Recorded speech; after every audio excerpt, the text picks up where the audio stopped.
From the Scripps Studios, this is 10 News. The fishing boat completely engulfed in flames, smoke billowing from the vessel.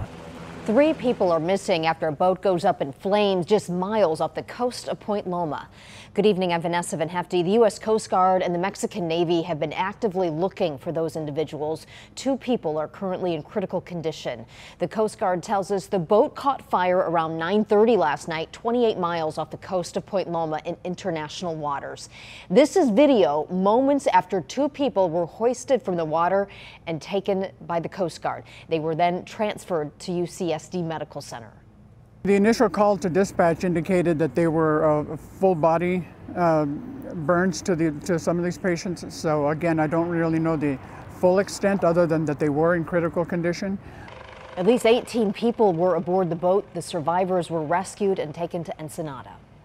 New tonight, we have learned the rescuers are a few San Diego fishermen. Today, they are being hailed as heroes after they spent the night pulling people out of the water to safety. 10 News reporter Rena Nakano joins us live. Rena, you spoke with those fishermen earlier today. Absolutely, I did. You know, those fishermen I spoke to, they are just incredible people. They knew they had to step right into action when they saw all of those people screaming, some without life vests. A dramatic extraction of a man with severe burns throughout his body. But trying to get them into the helicopter, back to EMS, and to the hospital as quickly as possible. Coast Guard Lieutenant Adam Schleschi says his job was part 2 of a miraculous rescue mission spearheaded by a few San Diego fishermen. I saw orange flash. I could hear the woman in the boat yelling out in Spanish, "Help, ayudo." Captain Mike Kester and his fishing crew were on their way back to San Diego when he saw the explosion in international waters. What he saw next, now etched in his memory forever. We thought it might be a few people, and we kept on counting and counting and counting. They were all spread out. 15 people screaming for help, some with life vests, others just waiting. His son Reeve immediately suited up and dove in. there was going to be burns, but I didn't think it was going to be that bad. He carried and pulled the burn victims onto their boat, the Time Machine. I were physically throwing this guy in. During the rescue, one of the victims told Kester this was part of a human smuggling operation. Do whatever we can to get him out of the water, no matter what the case is.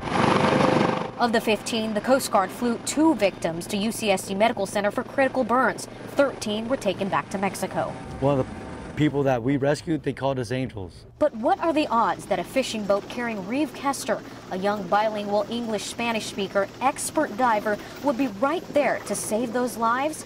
He says perhaps it was divine intervention. That's something from the Lord. If we weren't there at the right time, then they wouldn't be here right now. Absolutely. Now 3 people are still unaccounted for, as we're told by Coast Guard. The Mexican Navy has now taken over the investigation. They still have to figure out who exactly these people are and what caused the boat to explode in the first place. Reporting in Harbor Island, I'm Rena Nakano with photojournalist Paul Grijalva. These gentlemen have quite a story, Rena. Thank you.